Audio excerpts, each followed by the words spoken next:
I was born in Detroit, Michigan on February 4, 1902. My father was practicing law in Little Falls, Minnesota at the time. When I was less than 2 months old, my parents took me to their farm on the western banks of the Mississippi River, 2 miles south of Little Falls. My father, Charles A. Lindbergh, was born in Stockholm, Sweden, January 20, 1860, the son of Ola and Louisa Manson.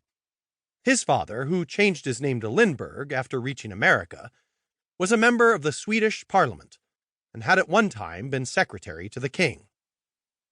About 1860, my grandfather with his family embarked on a ship bound for America and settled near Sauk Center, Minnesota, where he took up a homestead and built his first home in America, a log cabin. It was here that my father spent his early life. The Reverend C.S. Harrison, writing for the Minnesota Historical Society, gives an account of the activities of my grandfather during the early days in Minnesota.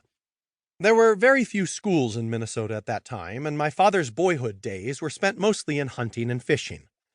His education consisted largely of home study, with an occasional short term at country schools. He was educated at Grove Lake Academy, Minnesota, and graduated from the law school at the University of Michigan, Ann Arbor, with an LL.B. degree.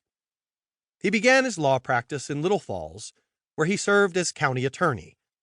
He later became interested in politics and was elected to the 60th Congress in 1906 to represent the 6th District of Minnesota at Washington, a capacity in which he served for 10 years.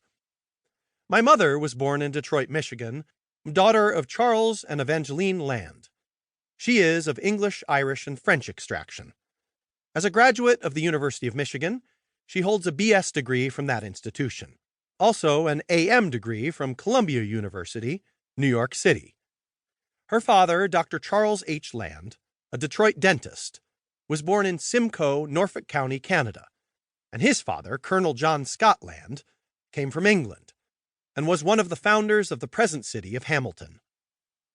My grandfather was constantly experimenting in his laboratory. He held a number of patents on incandescent grates and furnaces, in addition to several on gold and enamel inlays and other dental processes. He was one of the first to foresee the possibilities of porcelain in dentistry, and later became known as the father of porcelain dental art. During the first 4 years of my life, I lived in our Minnesota home with the exception of a few trips to Detroit. Then my father was elected to Congress, and thereafter I seldom spent more than a few months in the same place. Our winters were passed in Washington, and our summers in Minnesota, with intermediate visits to Detroit. When I was 8 years of age, I entered the Force School in Washington. My schooling was very irregular, due to our constant moving from place to place. Up to the time I entered the University of Wisconsin, I had never attended for one full school year, and I had received instruction from over a dozen institutions, both public and private, from Washington to California. Through these years, I crossed and recrossed the United States, made one trip to Panama, and had thoroughly developed a desire for travel, which has never been overcome.